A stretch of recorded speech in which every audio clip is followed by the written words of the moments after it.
When I tell people that my father is kind of a total lunatic, they laugh at unknowingly. They assure me theirs is too, and that he's just a typical father. And they're probably right. If the typical father runs a full-time taxidermy business out of the house, if the typical father says things like, "Happy birthday, here's a bathtub of raccoons," or "We'll have to take your car, mine has too much blood in it," then yeah, he's totally normal. In her memoir, Let's Pretend This Never Happened, Jenny Lawson recounts constant adventures in taxidermy that her colorful father brought to her during her childhood in Wall, Texas. One of her earliest memories came in the form of a visit from Stanley, the magical squirrel. Let's Pretend This Never Happened by Jenny Lawson. I was 8 and my sister Lisa was 6. My father crouched on the edge of our bed. "Wake up, girls," my dad boomed, his face flushed with excitement. Or hysteria. He was dressed in his usual camouflage hunting clothes, and the scent of deer urine wafted around the room. Hunters often use animal pee to cover their scent, and my father splashes it on like other men use Old Spice. My dad held the Ritz cracker box, which was weird because we never had brand name food in the house. So I was all, heck yeah, this is totally worth waking me up for.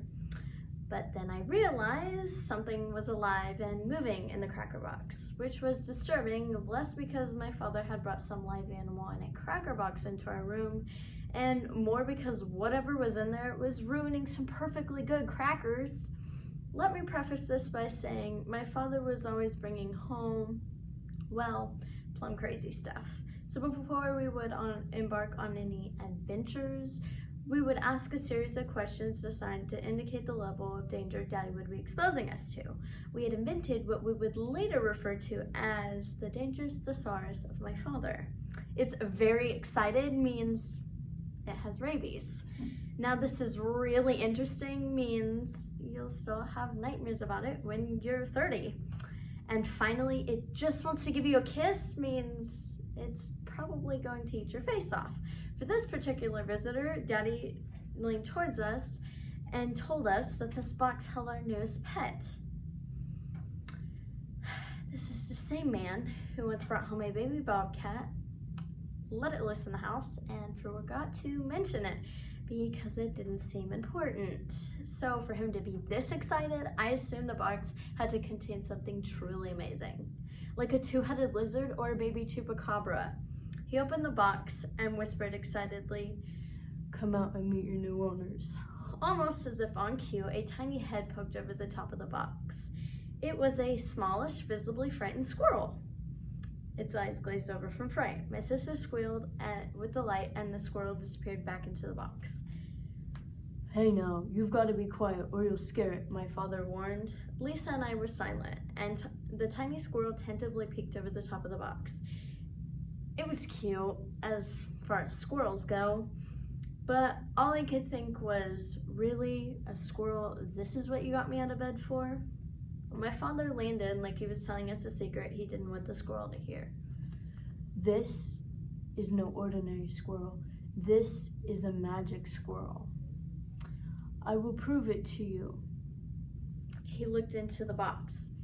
"Hey, little squirrel, what's my oldest daughter's name?" The squirrel looked at my father, then at us, and I'll be darned if that squirrel didn't stretch right up and whisper into my father's ear.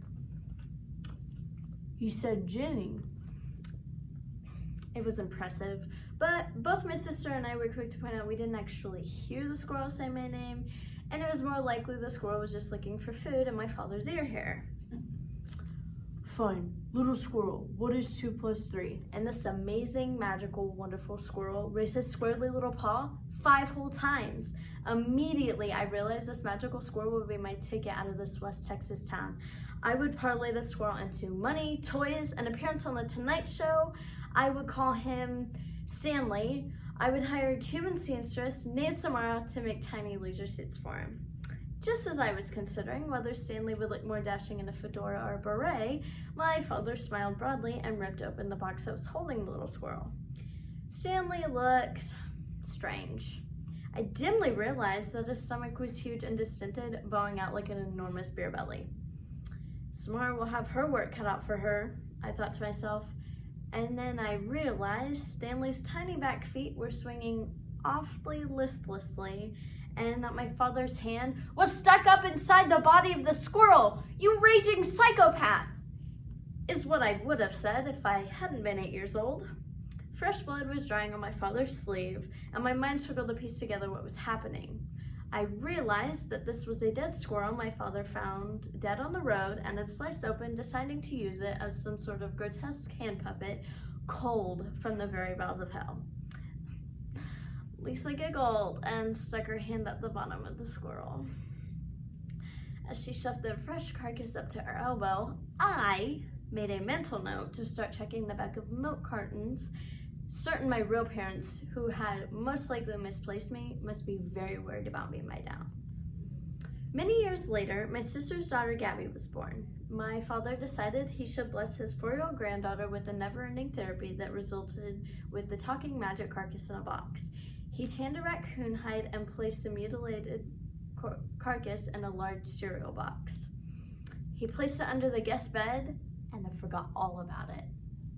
Weeks later, Gabby found the mutilated raccoon under the bed. She crept into my father's room where he was taking a nap and quietly laid this raccoon on my father's pillow like a message from the Godfather. The dead raccoon's shriveled paw gently grazed my father's sleeping face as Gabby moved the raccoon closer so it could give her grandfather a kiss. "Papa, wake up and say hello." This is the point when my dad screamed and then Gabby screamed, and then this resulted in the raccoon flying across the room and landing on my sister's foot. A normal person would have passed out, but screaming people in the house and dead raccoons were pretty much normal. So my sister shrugged and went back to making her Pop-Tart. Thank you. Good, cute. Yeah, I'm smiling all the way through it. You've come a long way.